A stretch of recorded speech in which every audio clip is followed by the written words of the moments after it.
unidad, nación.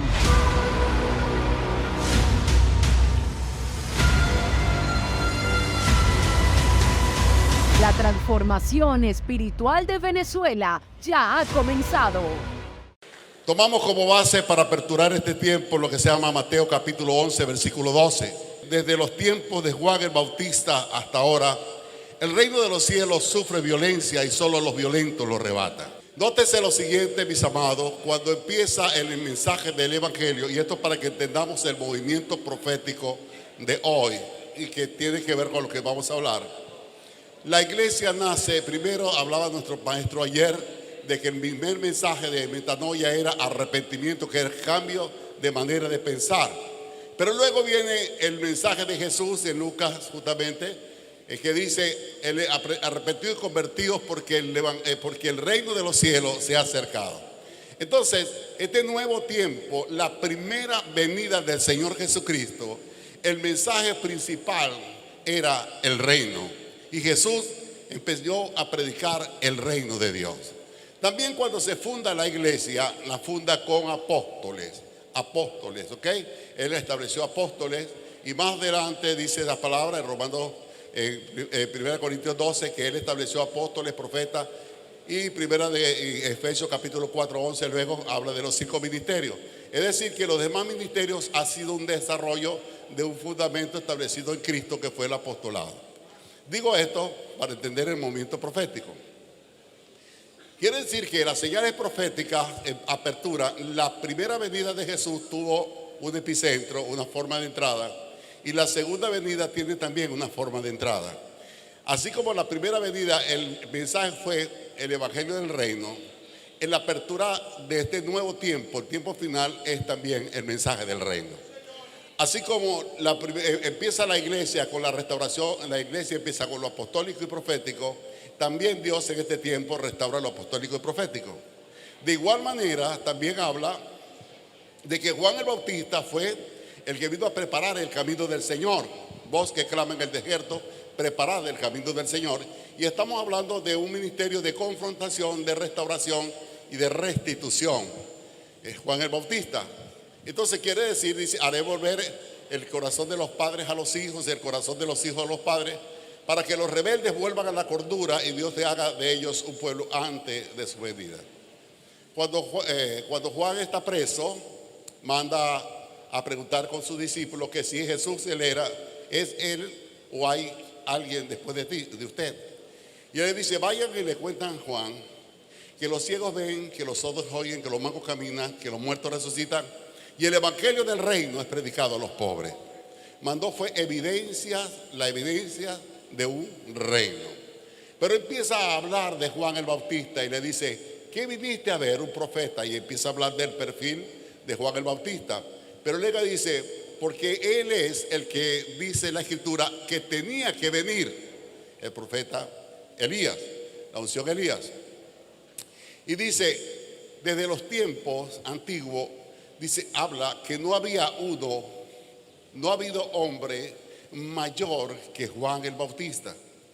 Y dice, es decir, que puso a Juan por encima de todos los héroes bíblicos del Antiguo Testamento.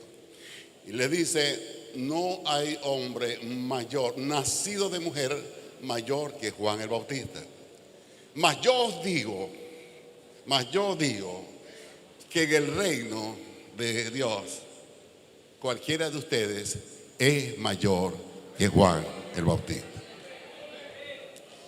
Luego el texto es porque el reino de los cielos sufre violencia y los valientes lo arrebatan. Estamos hablando de una confrontación espiritual que comienza en el ministerio de Jesús y que se cierra en su segunda venida. Y nosotros somos ahora los que preparamos la venida del Señor, la segunda venida, y tiene que ver con la restauración de todas las cosas, de acuerdo a capítulo 3, versículos 21 y 22 del libro de los Hechos. Y el evangelio del reino, que es el mensaje final que dice Mateo 24, versículo 14, y el evangelio del reino será predicado para testimonio a las naciones, y luego viene el fin. Y lo que dice el Padre nuestro, venga a tu reino, es decir, que llegó el tiempo de la manifestación del reino de Dios, del gobierno de Dios, y que nosotros estamos llamados a construir un testimonio que revele a Dios a las naciones. Por eso es que habla de una visitación de Dios que llevará a la iglesia a una transición, a un nivel para darse a conocer al mundo como un testimonio, porque Él jugará al mundo de acuerdo al testimonio de la iglesia. Entonces, todo lo que estamos hablando es un tiempo de confrontación. Y hay algo bien interesante, porque el reino, nosotros como intercesores, nosotros como gente de Dios, somos muy buenos intercesores. El intercesor es alguien que media, que aboga, que se mete de por medio en una situación para provocar la manifestación de Dios. Pero somos rey y sacerdote. Quiere decir que una cosa es la oración sacerdotal y otra cosa es la oración de la realeza. La realeza es la oración de los reyes. Cuando estamos hablando de intercesión, estamos dirigidos a Dios. Cuando estamos hablando de la batalla, es contra las fuerzas del infierno. Una va dirigida a Dios, otra contra las fuerzas del mal. Por tanto, deseamos que esto pueda ser de entendimiento para cada uno de nosotros. Vamos a seguir adelante, aleluya. Quiero que sepas algo, que la única referencia en el antiguo pacto, solamente hay 4 textos que hablan de Satanás. 4. Lo primero lo vemos en Génesis 3, 15 y 16, en la tentación. El segundo en el libro de Job. El tercero lo vemos cuando Satanás tentó a David, censó al pueblo. Y en cuarto, en el libro de Zacarías, cuando dice que fue, Satanás acusó al sacerdote Josué. 4. Quiere decir que en el antiguo pacto no había revelación de Satanás. Y lo conocemos a través de una forma simbólica. Y los 2 textos clave, que no lo vamos a desarrollar todos, de los 2 como tarea, son 2 textos clave que nos hablan de su obra. Es Ezequiel capítulo 28, versículo 12 al 19, e Isaías capítulo 14, versículo 10 al 20. Qué interesante es entender esto, ¿saben? Ayer nuestro apóstol Ignacio nos hablaba de personas que hablaban de dónde salió el asunto de los montes. Pero uno de los textos que nos habla Isaías, en el capítulo 14, dice: sobre el monte del testimonio estableceré mi trono. Vamos a posar Isaías y luego regresamos a ese, ¿sí? Vea usted cómo dice: todos ellos darán voces y te dirán, tú también te debilitaste como nosotros y llegaste a ser como nosotros. Descendió al Seol tu soberbia y el sonido de tus arpas. Gusano será y tu cama y tu gusano te cubrirá. ¿Cómo caíste del cielo, oh lucero, hijo de la mañana? Cortado fuiste por tierra, tú que debilitabas a las naciones. Tú que decías en tu corazón, subiré al cielo, a lo alto, junto a las estrellas de Dios, levantaré mi trono. En el monte del testimonio me sentaré a los lados del norte. Siempre que usted ve las de esto en las escrituras de monte, está hablando de centros de gobierno. Centros de gobierno. Usted busca por varios textos y va a conseguir que siempre montes es centros de gobierno. Quiero que lo entienda porque más adelante voy a hablar un poco más de esto. Entonces quiere decir que cuando estamos hablando de que en el monte del testimonio está hablando del centro de gobierno. Entonces es una respuesta más cuando realmente hay algún tipo de dudas en cuanto a lo que es los montes y como centro de gobierno. En Ezequiel capítulo 28, versículo 12 al 19, también nos está hablando de lo que es cómo fue creado. La palabra nos habla de 3 querubines: Gabriel, que es el mensajero; Miguel, que es el guerrero; y Luzbel, el adorador. El que estaba más cerca del trono de Dios y se caracterizó por un ministerio de adoración. Pero ahí habla y describe de su hermosura, su belleza y todo el esplendor de su creación. Hijo de hombre, levántate y echa sobre el rey de Tiro y dile: así ha dicho Jehová el Señor, tú eras el sello de la perfección, lleno de sabiduría, acabado de hermosura. En el Edén, en el huerto tuviste de todas piedras preciosas, era tu vestidura de cornalina, topacio, jaspe, crisódilo, berilo, ónice, de zafiro, carbunclo, esmeralda, oro. Los primores de tu juventud, de tus tambores, los primores de tus tamboriles, flautas, estuvieron preparados para el día de tu creación. Yo quiero decirles algo. Dios no hizo al diablo, ¿sabe? El diablo se hizo diablo, porque la palabra diablo es adversario. Dios no hace diablo. Él se hizo diablo cuando se rebeló contra Dios. Digo porque una vez me preguntaron que por qué Dios hizo al diablo. Y no, el diablo no lo hizo Dios. Él se hizo diablo cuando se rebeló porque es adversario. Ahí está hablando de las capacidades, habilidades, destrezas y dones en la cual fue desarrollado. Pero también habla de que esas capacidades, dones corrompió. Decía la profeta Yané ayer, ¿verdad? Cuando realmente hablaba del pecado ministerial y hablaba del orgullo, la soberbia, la altivez. ¿Por qué razón? Porque nosotros no ejercemos lo nuestro, nosotros ejercemos lo que Dios nos ha dado. Y nosotros no podemos negociar con lo que Dios no es nuestro, porque es el don de Dios. Aleluya. Y este personaje negoció con lo que no es de él. Porque cuando habla de las capacidades, dones, capacidades, contrataciones, está hablando de que se le equipó para cumplir un ministerio y desde esa posición corrompió su corazón y se rebeló contra Dios. Que Dios nos guarde cada día sabiendo que lo que estamos dando no es nuestro, sino la gracia de Dios que está en cada uno de nosotros. Aleluya. Dentro de esta organización satánica, la palabra nos habla en el capítulo 12 de Segunda de Corintios. Pablo dice: sé de un hombre que en la carne o en el espíritu, no lo sé, subió al tercer cielo, al paraíso de Dios. Él está hablando de un tercer cielo. Juan en el capítulo 4 de Apocalipsis dice que escuchó una voz que dijo: sube acá. Y estaba en un trono y uno semejante al Hijo del Hombre. Está hablando de una experiencia y donde está hablando del trono de Dios. Jesús le dijo al ladrón, a quien se arrepintió: en verdad te digo que hoy estarás conmigo en el paraíso. Tomamos esa base bíblica para entender que si hay un tercer cielo, un tercero, porque hay un segundo y hay un primero. Y vale la pena que entendamos lo siguiente. El mismo Jesús dijo, Lucas 11, que un reino dividido entre sí no puede prosperar. Si Satanás estuviera dividido entre sí, ¿cómo prevalecerá su reino? El mismo Jesús habla de que Satanás opera bajo un diseño ordenado, organizado. Y nuestro apóstol Ignacio decía que no se puede combatir a un diablo unido si estamos desunidos. Nunca podremos vencer a un diablo unido si hay una iglesia desunida.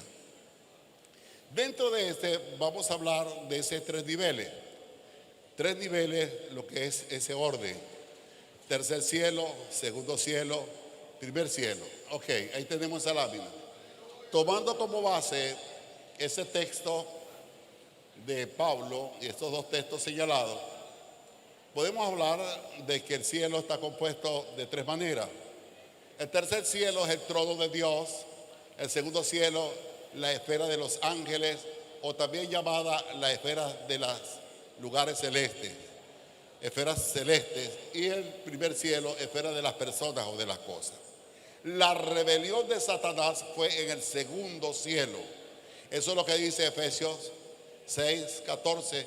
Dice: nuestra lucha no es contra carne ni sangre, sino contra principados y potestades que operan en las regiones celestes, en las esferas celestes.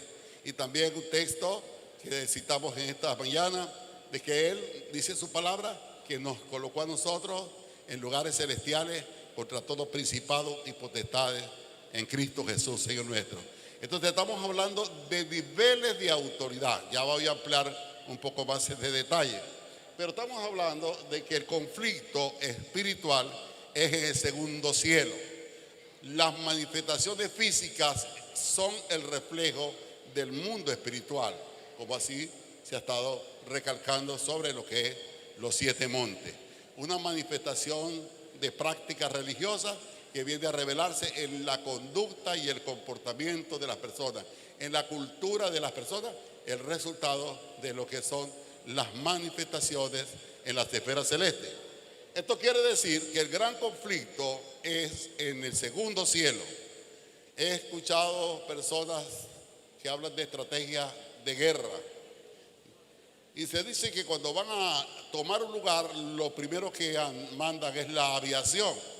La aviación rompe las comunicaciones, vuela las carreteras, los puentes, y luego mandan infantería de marina u otro tipo de maquinaria para tomar posesión del lugar. De igual manera, todo lo que nosotros vamos a hacer tiene éxito si mandamos la aviación. Es decir, controlamos los aires, rompemos el dominio de las esferas de los aires, entonces sí podemos ir por tierra y todo lo que hagamos por tierra va a funcionar porque rompimos el dominio que estaba en las esferas celestiales o lo que se llaman los lugares celestes. Eso es lo importante de este tema o de entender esto, que primero tenemos que romper el dominio de esas fuerzas que están en el segundo cielo y nosotros somos los únicos que tenemos esa autoridad de poder penetrar. Estamos acá físicamente, pero a su vez estamos sentados con Cristo Jesús en lugares celestiales. Y esos son niveles de batalla en los lugares celestiales. Usted tiene la bendición de estar acá en esta tierra, pero también tiene una dimensión de autoridad en los lugares celestiales.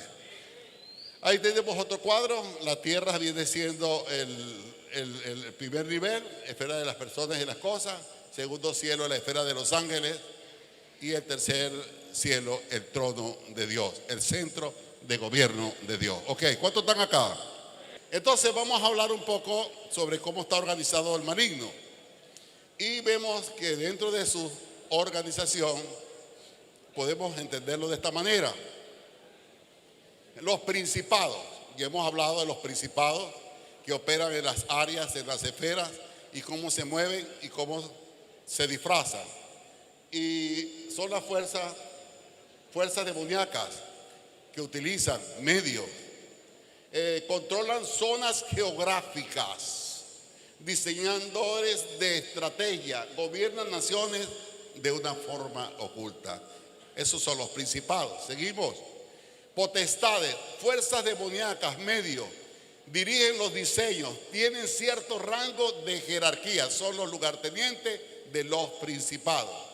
Gobernadores de las tinieblas, fuerzas demoníacas, medios, afectan las posiciones de gobierno, cegan el entendimiento de las personas. Luego seguimos, fuerzas, huestes espirituales. Sus fuerzas son ejecutan los planes diseñados por los principados, controlan las masas y provocan enfermedades, pleitos. Y nótese lo siguiente, que estas entidades espirituales generan situaciones de carácter social. Es importante entender esto porque de alguna forma u otra no tenemos lucha contra ninguna persona, instituciones humanas, pero sí entendemos que hay conductas, comportamientos que operan en las personas y tienen que ver con manifestaciones en esas áreas. Tenemos también, lo aceleró un poquito, regrésamelo un cuadro. Entonces, fuerzas demoníacas ejecutan los planes diseñados por los principados, controlan las masas, producen enfermedades, pleitos y guerra. La otra sí.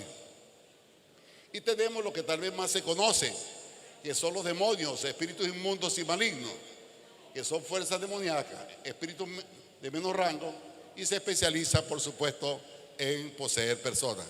Ellos a su vez se organizan como espíritus inmundos y espíritus malignos. El espíritu inmundo tiene que ver con inmundicia, pobreza, miseria, desidia, abandono. Y espíritus malignos, género de maldad, muerte, homicidio, suicidio, sicariato, robo, secuestro, desgracia y una cantidad de elementos que son los que son conocidos como los espíritus inmundos y los espíritus malignos. Vamos a seguir adelante. Dentro de este sistema también conocemos lo que llamamos espíritus territoriales.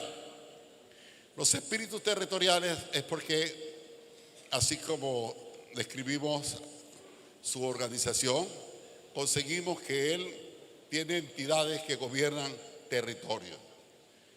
Este texto, a pesar de que lo tomamos como un elemento de información, porque en la gracia este escenario cambió, conseguimos el conflicto. También nuestro maestro nos habló ayer del conflicto cuando Daniel empezó a buscar a Dios desmedidamente.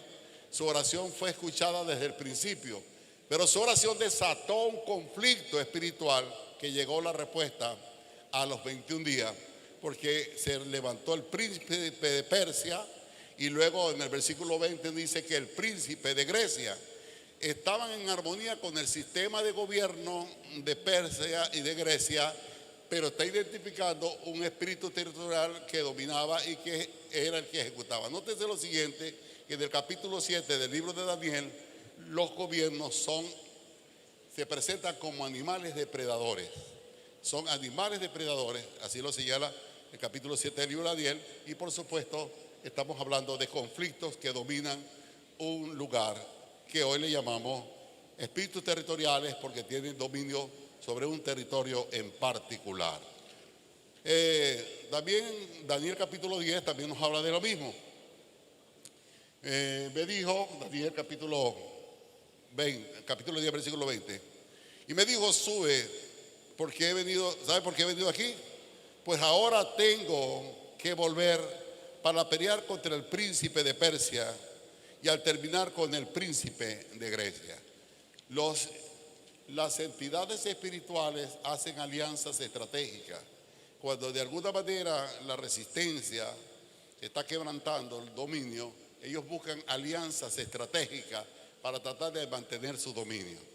Por eso vemos en muchos casos que está pasando en la nación, en un país, algo, y luego vienen inherencias de otras entidades espirituales y en algunas representadas por otros lugares que vienen a hacer, por supuesto, ese refuerzo para seguir operando dentro de sus áreas y esferas.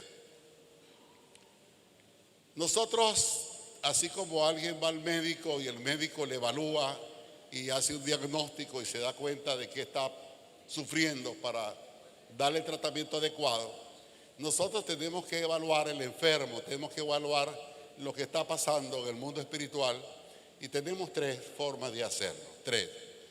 La primera fuente es la palabra de Dios, porque ella es suficiente para mostrarnos el enemigo.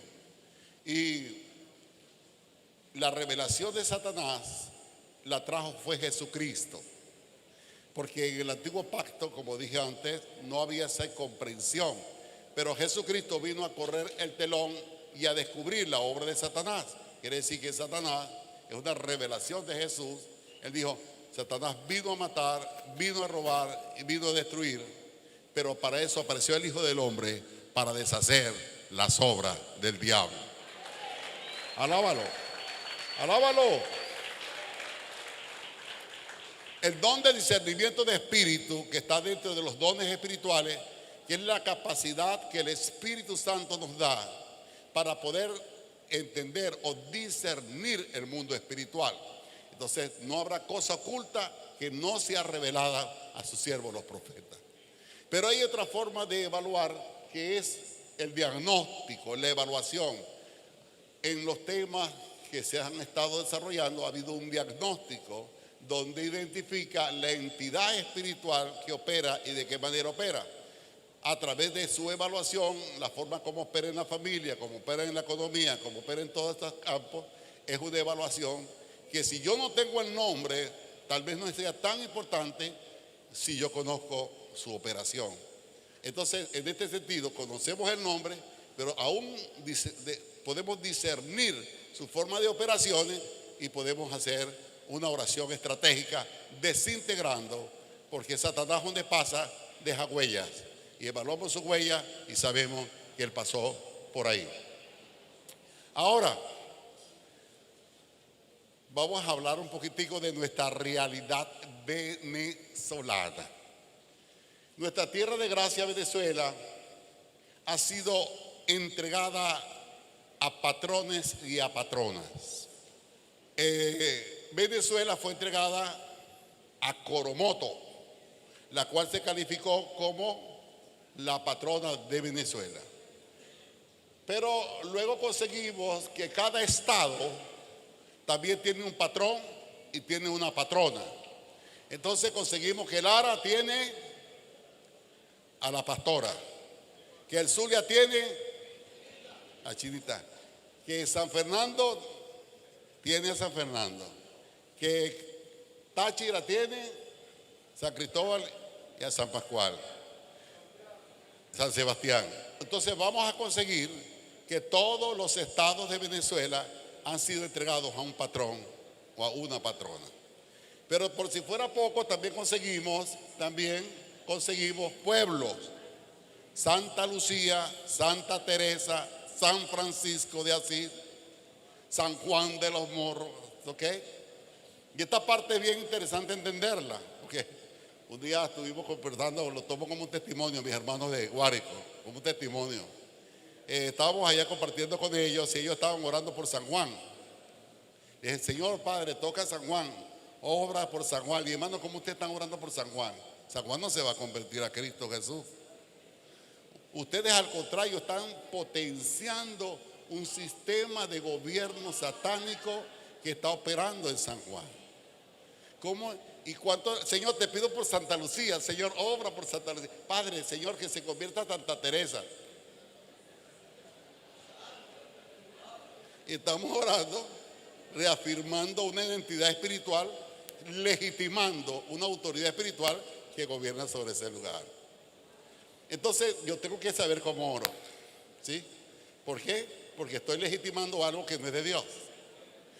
Entonces mis hermanos le cambiaron el nombre, le pusieron ahora Ciudad de los Morros. Aleluya. Y cada lugar es importante. Eso lo dice un hombre llamado John Dyson en un libro que se llama Redescubriendo la Ciudad. John Dyson habla de cada ciudad tiene un don, y que más él dice en su escuela, en su enseñanza, que es mejor conocer el don que la entidad espiritual que gobierna, porque Satanás siempre va en contra del don de Dios. Ahí es donde el Señor nos manda una tarea, que fuimos una comisión a Macuro. Fuimos como 60 personas a Macuro, a donde llegó Cristóbal Colón, ya que de acuerdo al libro El Descubrimiento de América por el doctor Alberto Motesi, dice que había una autoridad espiritual que reposaba en Cristóbal Colón, y esa autoridad apostólica lo hizo que cuando él pronunció esta palabra estaba estableciendo un fundamento. Y él dijo, se dice en la historia, que cuando él llegó, creyó que había llegado al paraíso que habla en la Biblia, y dijo: esto es tierra de gracia. Por tanto, el nombre de Venezuela es tierra de gracia.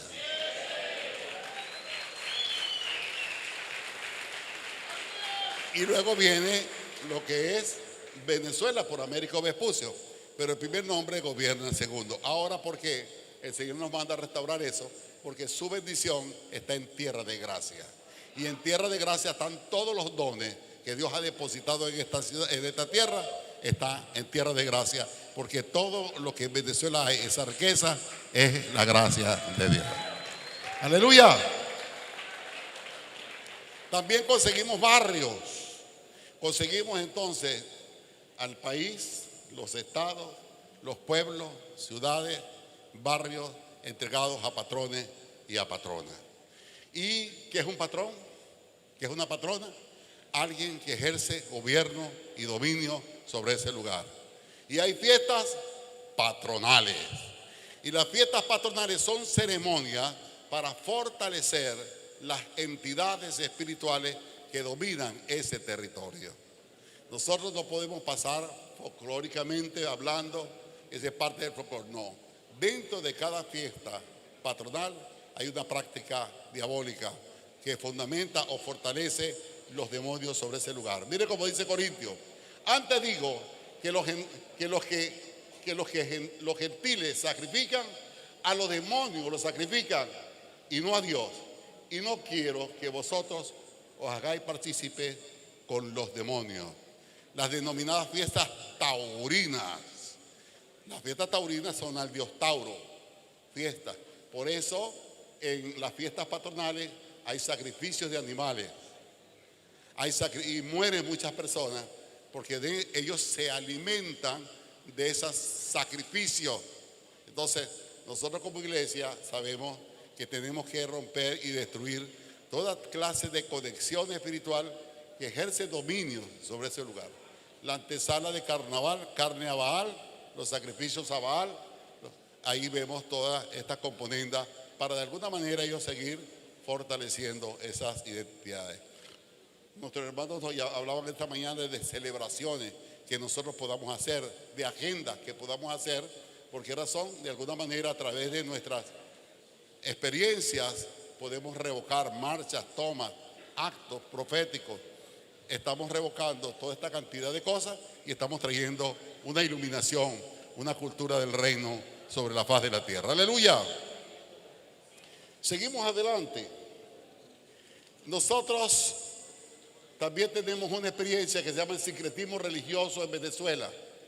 El 12 de octubre en este país se ha cambiado 3 veces. Primero se llamaba el Día de la Raza. Después se llamó el Día de el Encuentro de Dos Mundos. Hoy se le dice el Día de la Resistencia Indígena. Obviamente hay 2 versiones que al final de cuentas es la misma, donde se habla de lo que es el sincretismo. Se refiere a la hibridación o amalgamiento de los o más tradiciones culturales. Cuando los españoles trataron de imponer su creencia religiosa a los indios y afrodescendientes y lo hicieron a la fuerza, algunos dicen que los indios, para evitar que los mataran, terminaron adoptando sus creencias. Otra versión, que al final es la misma, dice que los españoles, para que los indios y afrodescendientes aceptaran la creencia, entonces los mezclaron con las prácticas afrodescendientes o autóctonas. De esta manera, entonces conseguimos que las prácticas religiosas de raíces católicas son sincréticas, es decir, mezclas de cultos afrodescendientes y de cultos autóctonos. Barlovento, Barlovento, tierra ardiente del tambor, tierra de la fulía y de la mina. ¿Cuál es la fulía y la mina? Los instrumentos de África. Que vengan los conuqueros para el baile del San Juan, que la mina está servida. Quiere decir que se mezclan las prácticas religiosas de San Juan Bautista con las prácticas afrodescendientes. También lo conseguimos, por supuesto, en los denominados cuadros, lo que conseguimos las 7 potencias africanas. Entonces conseguimos a Santa Bárbara como Changó, Ogún como Juan el Bautista, y conseguimos Changó, Orú, Logún, Yemalé, Uatalá y Yemayá, combinados con las prácticas religiosas de nuestro país. Entonces conseguimos esas manifestaciones, algunos en sus epicentros como con la Virgen del Valle, que rodea las costas del país, la Virgen de las Mercedes con una aureola de 7 estrellas, la Obatalá, la Virgen de la Caridad del Cobre, que es Yemayá de Cuba, la Chinita también es una Virgen morena, y la Guadalupe de México. Entonces conseguimos cómo se mezcla, y muchas de esas ceremonias y muchas de estas fiestas patronales son fortaleciendo entidades espirituales que gobiernan un lugar, un sitio y un territorio. Ok, vamos a seguir adelante. En el capítulo 19, esta parte quiero que le presten bien atención. En el capítulo 19 del libro de los Hechos, el apóstol Pablo dura casi 3 años predicando. Pero en el capítulo 16 dice la palabra que Pablo, deseando pasar a Asia, el Espíritu Santo se lo impidió. Yo entiendo que él, para poder tener éxito en su obra, tenía que quebrantar el espíritu territorial que gobernaba a Asia Menor. Y por eso le llevó tiempo y una confrontación espiritual que la vemos en 3 niveles. Entonces, el primer nivel, en el primer nivel de batalla está en el versículo capítulo 19, versículo 11, que es el más conocido. Y hacía Dios milagros extraordinarios por mano de Pablo, de tal manera que aún se llevaban los enfermos y los mantos y delantales de su cuerpo, y los enfermos, las enfermedades se iban de ellos y los espíritus malos salían. Primer nivel de batalla espiritual son los demonios. Y ese es un nivel para todo creyente. Estas señales seguirán a los que en mí creen. En mi nombre echarán fuera demonios. Todos. Eso es para todos los creyentes. Aleluya. Pero hay un segundo nivel que es para ministros. Los 5 ministerios operan en ese segundo nivel que está ahora en el versículo 19. Asimismo, muchos de los que habían practicado la magia trajeron los libros y los quemaron delante de todos. Hecha la cuenta de su precio, hallaron que eran 50,000 piezas de plata. Así crecía y prevalecía poderosamente la palabra de Dios. Es decir, segundo nivel son los ungidos del diablo, instrumentos del demonio que Satanás se ha manifestado a través de ellos y que son confrontados por los 5 ministerios. Autoridades satánicas o los domatas, los escogidos por Dios. Pero hay un tercer nivel que es donde hablamos del espíritu territorial. Hubo por aquel tiempo un disturbio no pequeño acerca del camino, porque un platero llamado Demetrio hacía de plata templecillos de Diana. Daban no poca ganancia a los artífices, de las cuales, reunidos como los obreros del mismo oficio, dijo: varones, ¿sabéis que de este oficio obtenemos nuestra riqueza? ¿Sigue? Pero veis oír que este Pablo, no solamente en Efesios, sino casi en toda Asia, ha apartado a mucha gente con presunción, diciendo que no son dioses los que se hacen con las manos. Y no solamente hay peligro que nuestro negocio venga a desacreditarse, sino que también que el templo de la gran diosa Diana sea estimado en nada y comience a ser destruida la majestad de aquel que viniera toda Asia y el mundo entero. Es decir, le dio territorialidad. Todos 3 niveles. Primer nivel, espíritu inmundo y maligno. Segundo nivel, ungidos del enemigo. Pero el tercer nivel, el más elevado nivel de autoridad, es la iglesia unida. Ninguna congregación por sí sola, ninguna congregación podrá tener el nivel de autoridad para desintegrar los dominios que dominan un país, una nación o un estado. Porque el más elevado nivel de autoridad está en la unidad de la iglesia. Aleluya. Su palabra dice: no prevalecerá las puertas del infierno contra la iglesia. No está hablando de miembros, no está hablando de denominaciones, no está hablando de congregación, está hablando del cuerpo de Cristo. Efesios 1:20: y sometió todo principado y potestad bajo sus pies, y lo dio por cabeza a la iglesia, la cual es su cuerpo, la plenitud de aquel que todo lo llena en todo. ¿Cómo vamos? Aleluya. Ok, aleluya. No estoy dando el tiempo. Entonces, entendamos, amados, las entidades espirituales. Entonces, la unidad, mucho más que cualquier otra cosa, y todo lo que estamos hablando, es para tener una intervención sobrenatural del Espíritu de Dios sobre la faz de la tierra. En Venezuela,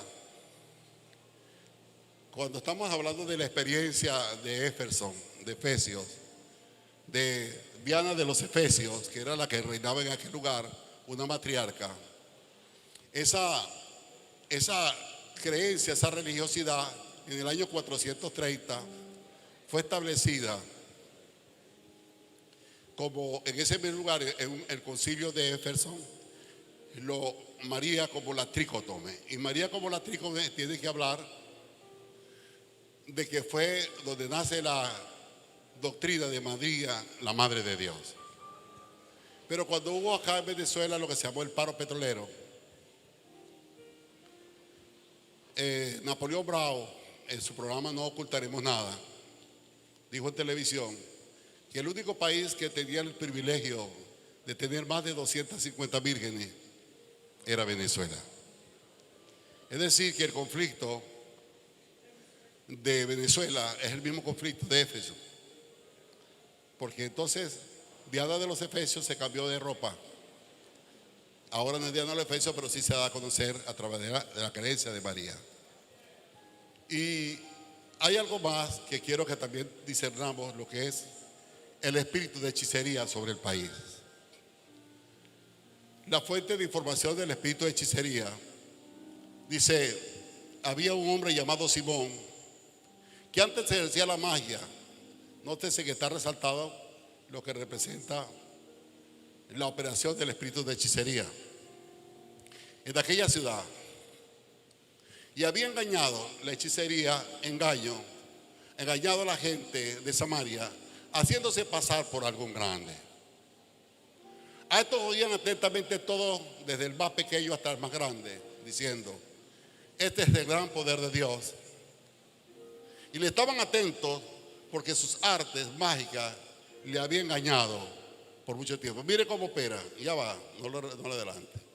Habla de engaño, habla de alguien grande, gran poder diciendo: este es el gran poder de Dios. Y estaban atentos porque con sus artes mágicas le había engañado. ¿Cómo discernimos el espíritu de hechicería? Porque hay mentira, porque es grande. Y cuando a una persona se le atribuyen los atributos de Dios y se dice grande, automáticamente estoy desatando un espíritu de hechicería, de control sobre una nación. Cuando yo tomo a una persona y le doy atributos de Dios, desato un espíritu de error y de engaño y de dominio sobre una nación. Mire cómo dice acá: habiendo atravesado toda la isla hasta Pablo, halló un cierto mago falso, profeta judío llamado Bar Jesús, que estaba con el procónsul Sergio Paulo, varón prudente. Este llamaba a Bernabé, a Saulo, deseando oír la palabra de Dios, pero le recibía Elimas, el mago, pues así se traduce su nombre, procurando apartar de la fe al procónsul. Entonces Saulo, que también es Pablo, vea usted cómo identifica el espíritu de hechicería. Entonces Saulo, que también es Pablo, lleno del Espíritu Santo, fijando en los ojos, dijo: oh, lleno de todo engaño, de toda maldad, hijo del diablo, enemigo de la justicia, no cesa de trastornar los caminos del reino de Dios. ¿Cómo opera la hechicería? Engaño, maldad, enemigo de la justicia, y trastorna los caminos rectos del Señor. Quiere decir que las características del espíritu de hechicería: domina una ciudad con engaño, crea patrones mentales, controla y manipula de los gobernantes, enemigo de la justicia, trastorna los caminos rectos del Señor y crea patrones de pensamiento por el espíritu de idolatría. Ese es el diagnóstico. Y nos queda esa parte que lamentablemente no se la puedo compartir: cómo destronar los poderes espirituales, que sería la parte práctica del tema. Lo demás ha sido información. ¿Cómo vamos a destruir esos poderes espirituales? Permita a Dios que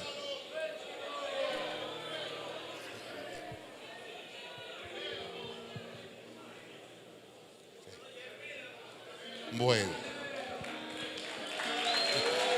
Gracias.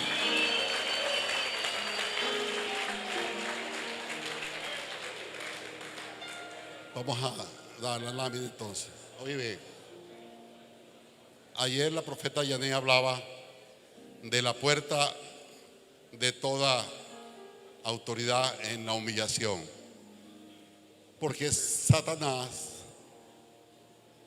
hasta el día de hoy tiene poder, pero no tiene autoridad. Nótese lo siguiente, que Satanás tomó lo que hoy se llama empoderamiento. Hay que buscar un poco sobre empoderamiento. Y el empoderamiento es quitarle el poder a alguien para dárselo a otro. Y lo que hizo Satanás fue empoderarse del hombre. Ese hizo empoderarse. Tomó del hombre lo que Dios le había dado al hombre. Eso es empoderamiento. Esa palabra tenemos que saberla usar, porque ya yo tengo el poder del Espíritu Santo. No tengo que quitarle nada a nadie. Pero Satanás sí le quitó, se empoderó del hombre. Satanás tenía poder inherente a su creador, pero no tenía autorización para desatar su poder. Entonces, tenía poder, pero no podía. Con el poder compro un carro, pero con la licencia es la autorización para mover el carro. Satanás tenía poder, pero no podía desatar su poder. Y lo único que autoriza a Satanás para desatar su poder es el pecado. Y a través del pecado, Satanás entonces toma autoridad y se establece como el Dios de este mundo. Cuando estamos hablando que Cristo venció al diablo, Cristo le quitó toda autoridad a Satanás. Y Satanás no puede operar. Y si opera es porque se le autoriza. Y lo único que autoriza a Satanás es el pecado. Por eso cuando nosotros vamos a hacer la liberación de una ciudad, cuando usted va a limpiar su casa porque hay plagas, hay chiripas, hay moscas, lo primero que usted tiene que sacar es la basura. Y después échele baigón. Si no hay arrepentimiento, no estamos sacando la basura.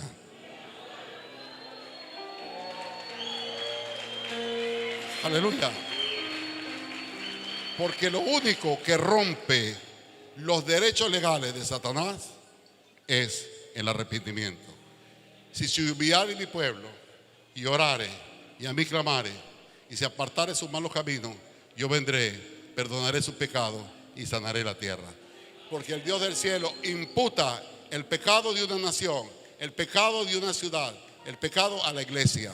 Que imputa nos hace responsables, porque Él, para operar a favor de la ciudad, tiene que utilizar un sacerdote. Y el ejercicio del sacerdocio de la iglesia es el que Dios va a usar para salvar y sanar una ciudad. Es por eso que en la humillación de la iglesia Él sana la ciudad. Entonces, cuando estamos hablando de la entrada, es la humillación. Y la puerta de entrada es Jesús. Jesús dice, Jesús pagó en la cruz el precio de su humillación. Es decir, que cuando Jesús va a la cruz, hay un acto de justicia que se llama redención, remisión y propiciación. Eso es teología. La redención tiene que ver con el justo precio. Dice que a precio de sangre fuimos nosotros comprados. La remisión tiene que ver que Él, Dios del cielo, colocó en Cristo tu pecado y mi pecado, y Cristo muere por el estado de pecado y condenación para ser libre yo de la condenación eterna. Esa es la remisión. Pero la propiciación tiene que ver con el sacrificio de Cristo. Cuando en el antiguo pacto se iba a expiar el pecado del pueblo, el sacerdote colocaba un macho cabrío, colocaba sus manos sobre él y confesaba el pecado de Israel. Y entonces luego el sacerdote, está más en la lápida que sigue, el sacerdote los degollaba y parte iba al altar de bronce. Y de la parte de bronce, una de esas vasijas era llevada a este lugar que es el lugar santísimo. Literalmente dice que esa sangre, como lenguas de fuego, lo consumía. Y eso aplacaba la ira de Dios para no destruir a Israel por causa de su pecado. Ahora Jesús se presenta como el Cordero de Dios que quita los pecados del mundo. Entonces quiere decir que la ira de Dios fue consumada en el sacrificio de Cristo. Y el sacrificio de Cristo se cumplió la redención, la remisión y la propiciación. Dios no tiene problema con la humanidad, porque la humanidad ya fue salva. Y Juan 3:17 dice que Él no vino a condenar al mundo, sino que el mundo sea salvo por Él. Entonces la provisión divina ha sido dada. Hay algunos profetas de desastre que estamos escuchando todavía, pero que carecen del fundamento de la justicia, saltan lo que es la gracia y tienen como referencia el antiguo pacto. Cuando alguien me toma como referencia el antiguo pacto y me salta la cruz, está predicando algo falso. Porque el Dios del cielo logró satisfacer su demanda de justicia en el sacrificio de Cristo Jesús en la cruz. Aleluya. Entonces, cuando estamos hablando de la toma de los 7 montes, hay algo que entienda: la iglesia no conquista, la iglesia posee. La conquista viene de afuera y se cumplió en Filipenses 2:5. Siendo Dios, no escatimó ese Dios y se hizo hombre, y como hombre tomó la forma de siervo, y como siervo muerte de cruz. Entonces Cristo le quitó todo al diablo, y ninguno de nosotros tenemos que quitarle nada al diablo, porque Cristo se la quitó toda. Pero Salmo 2 te dice: pídeme las naciones como herencia, y yo te daré como heredad los confines de la tierra. La herencia es para los hijos, y los únicos que pueden reclamar la herencia son los hijos de Dios.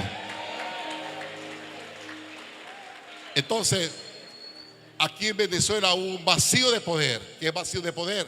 Cuando la autoridad legítimamente constituida no cumplió sus funciones. Las obras de las tinieblas avanzaron porque nosotros no estábamos cumpliendo nuestras funciones. Ahora nosotros estamos cumpliendo nuestras funciones. Estamos tomando esas áreas, estamos tomando esos espacios, estamos tomando esos lugares. Se rompió el vacío de poder. Colóquese sobre sus pies, por favor.